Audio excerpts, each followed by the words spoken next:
और समुद्र से पार होना बहुत कठिन है, क्योंकि भगवती माया का ऐसा आकर्षण है कि एक क्षण में हम सत ज्ञान भूल जाते हैं। असत अज्ञान का ऐसा साम्राज्य सा छाया हुआ है। सत संकल्प करते हैं कि आज के बाद हम ऐसा नहीं करेंगे, पर विवश होकर के फिर माया हमसे वैसा ही करा देती है जो नहीं करना चाहिए। उसके लिए हमें अध्यात्म बल की आवश्यकता है। अध्यात्म बल बड़े कृपा पात्रों के हृदय में जागृत होता है। कृपा हमारे ऊपर है, पात्र हमें बनना है। कृपा ना होती तो मनुष्य देह न मिलता, साधु संग न मिलता, धाम आने को न मिलता, नाम लीला रूप प्रभु के सिद्धांत ये सुनने को न मिलता। कृपा तो है, अब हमें कृपा पात्र बनना है, तभी वो प्रेमामृत रस हमारे हृदय में आएगा।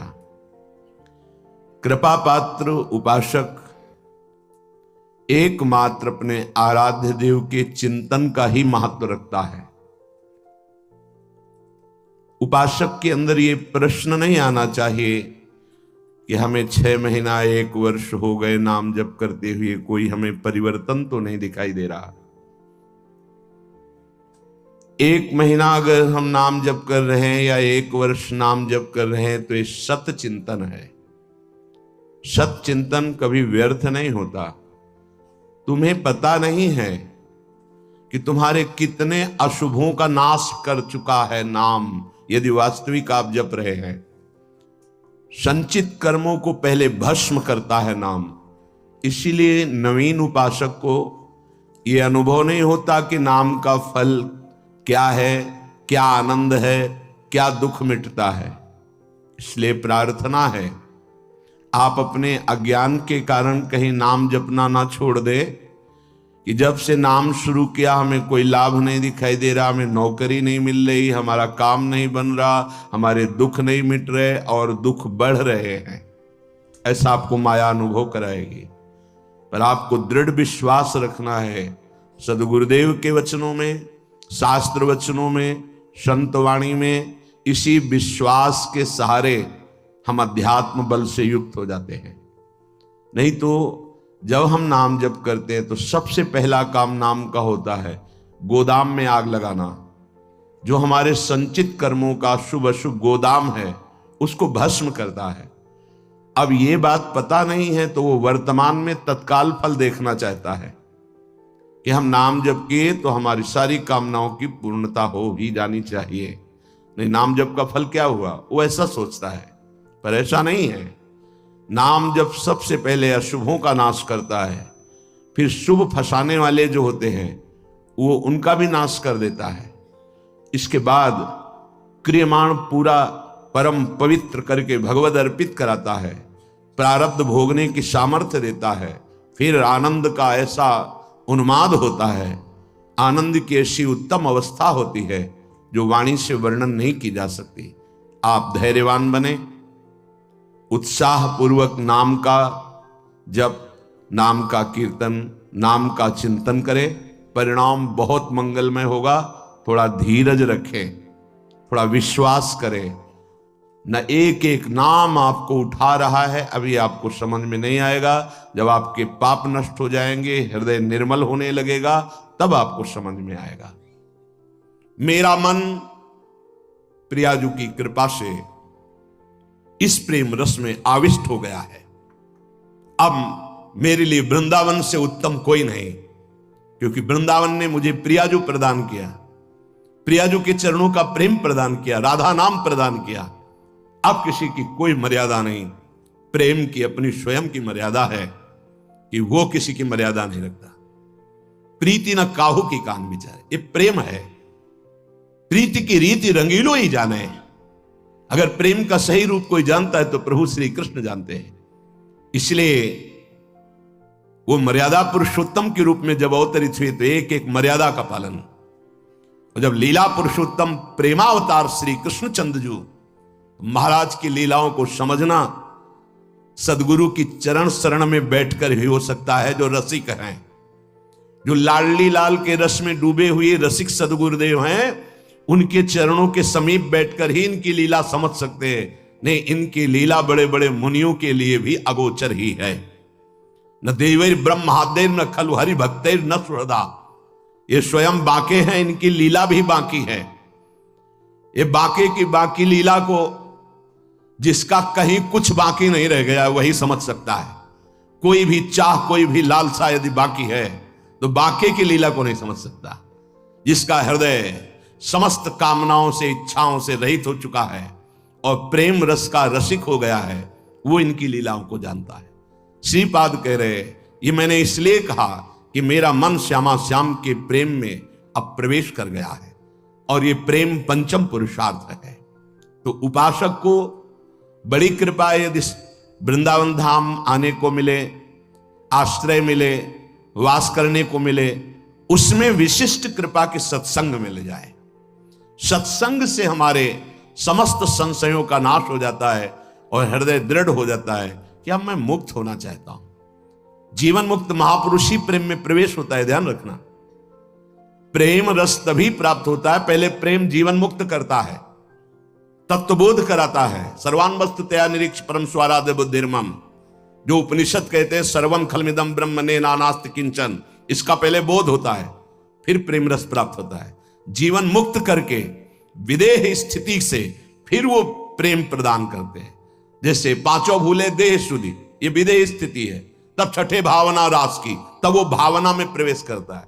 इतनी ऊंचाई हम अपने साधन बल से नहीं प्राप्त कर पाते, ये गुरु कृपा बल से। तभी कहा है रे मन रसकन संग बिन रंच न उपजे।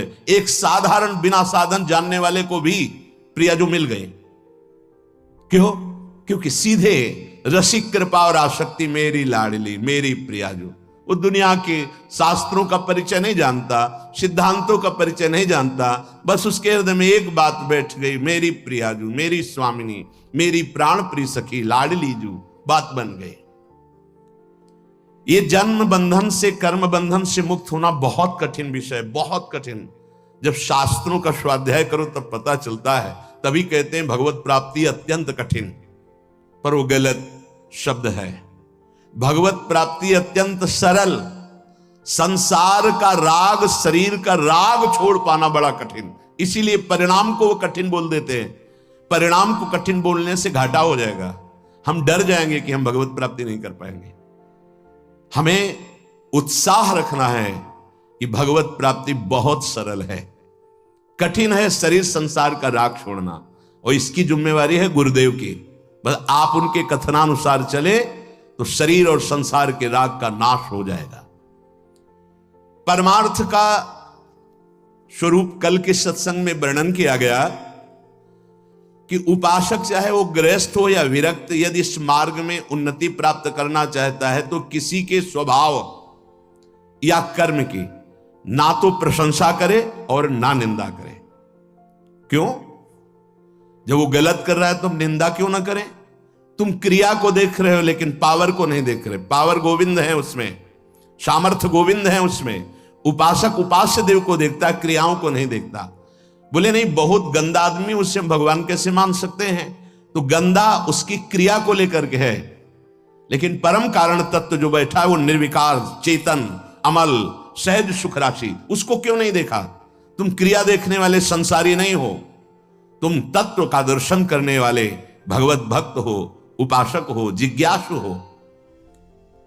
जैसे हम छाया को देखकर, कल ध्यान कीजिए सत्संग का, छाया को देखकर भ्रम हो जाता है कोई है क्या, ठूंठ को देखकर भ्रम हो जाता है भूत है क्या, रस्सी या टायर को देखकर हमें भ्रम हो जाता है ये सर्प है क्या, पर वहां कुछ नहीं होता। वो ठूंठ है, वो रस्सी है, वो आपकी छाया है।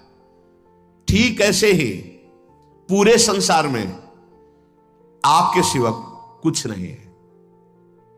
सच्ची माने आपको भ्रम होगा, कैसे ऐसे हो सकता है? जैसे स्वप्न में आपके मन के सिवा कुछ नहीं था, तो उसमें दुश्मन भी थे, मित्र भी थे, भोग भी था, ना जाने क्या क्या था, पर जब जगे तभी वो झूठा समझ में आया ना। स्वप्न में तो आपको सब सत्य लग रहा था, ऐसे ही अज्ञान से युक्त होने के कारण आपको ये नानात्व सत्य लग रहा है। स्त्री पुरुष, अच्छा बुरा, नीच उत्तम मध्यम, ये आपको लग रहा है। श्री भगवान कह रहे हैं, बहुत गूढ़ प्रसंग है। अगर आज का प्रसंग समझ लेंगे तो प्रियाजू के चरणों में लिपट जाएंगे कि मेरे बस की बात नहीं। ध्यान से सुनिएगा। आत्मैव तदिदं विश्वम सृज्यते सृजति प्रभु। बहुत सुंदर विषय। भगवान ने अपने आप से अपने आप का सृजन किया है, दूसरा कुछ नहीं।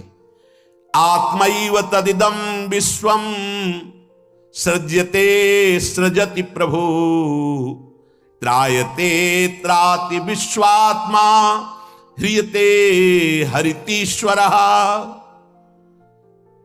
उसने अपने आप से अपने आप को बनाया।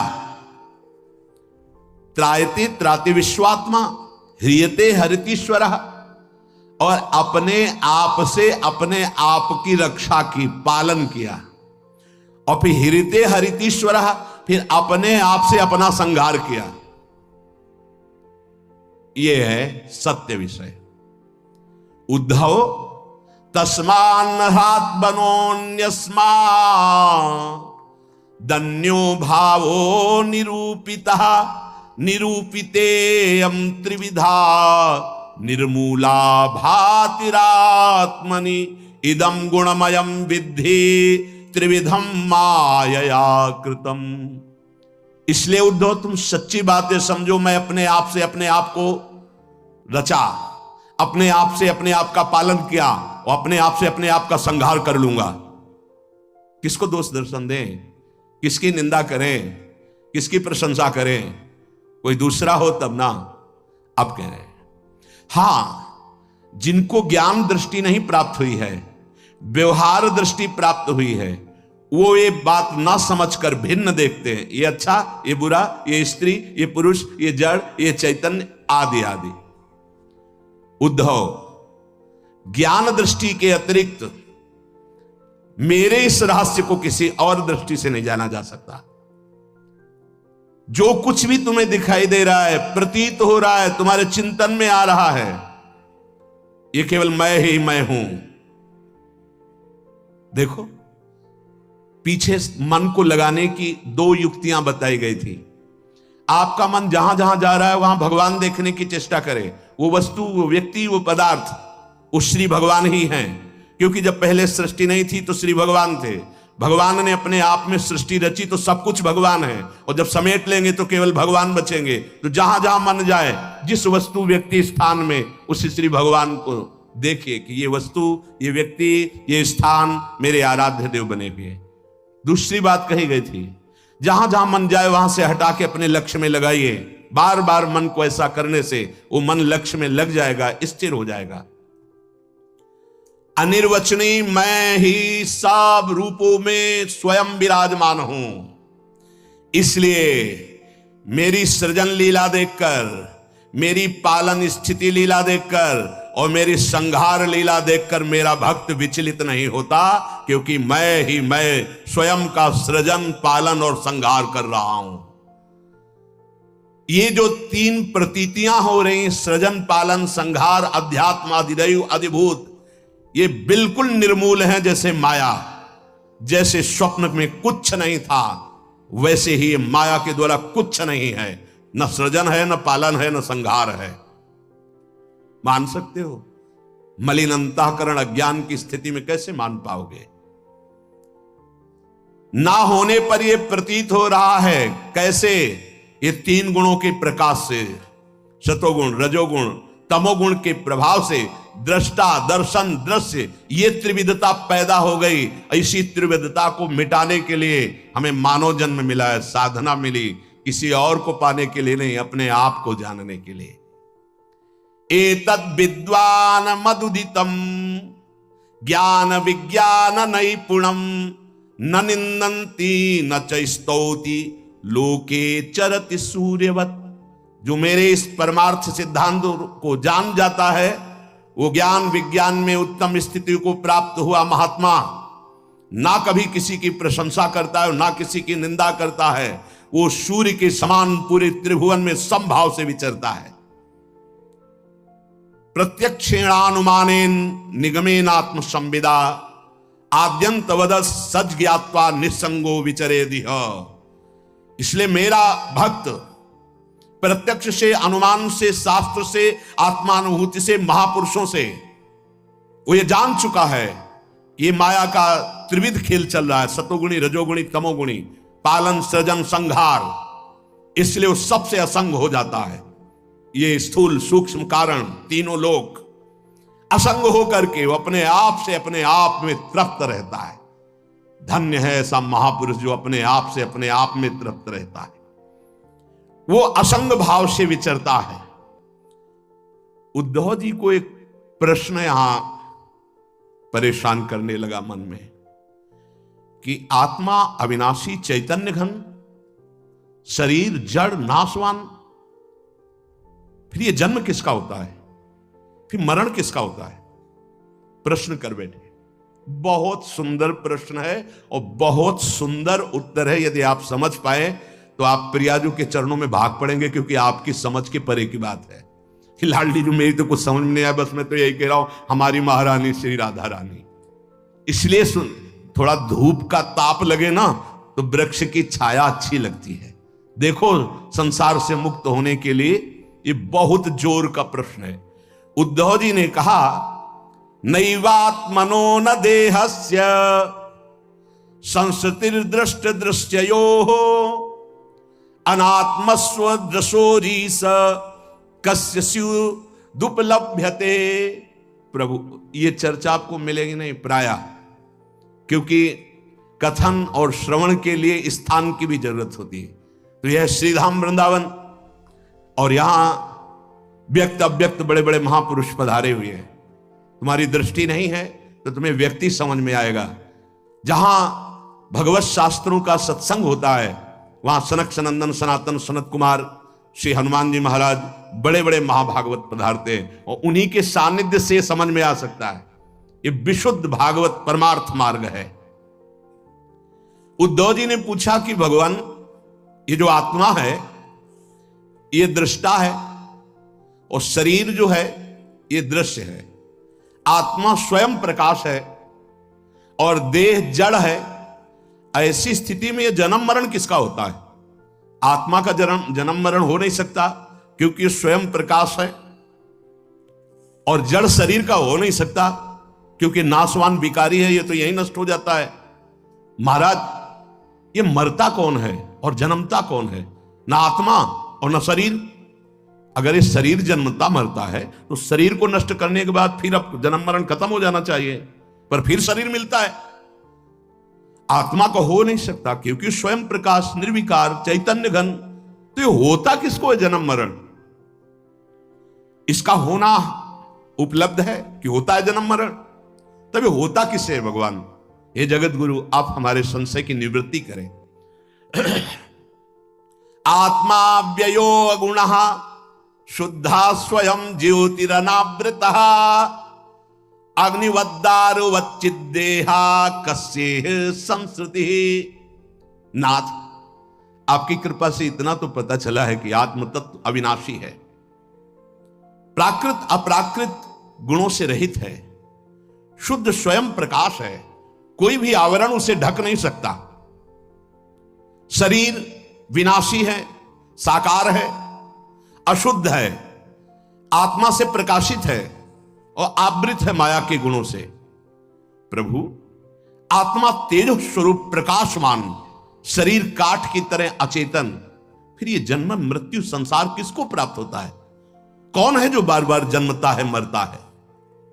श्री भगवान उवाच यावद्देहेन्द्रिय प्राणै रात्मनः सन्निकर्षणम् संसारा फलवास्तावद पार्थो अविवेकिनः।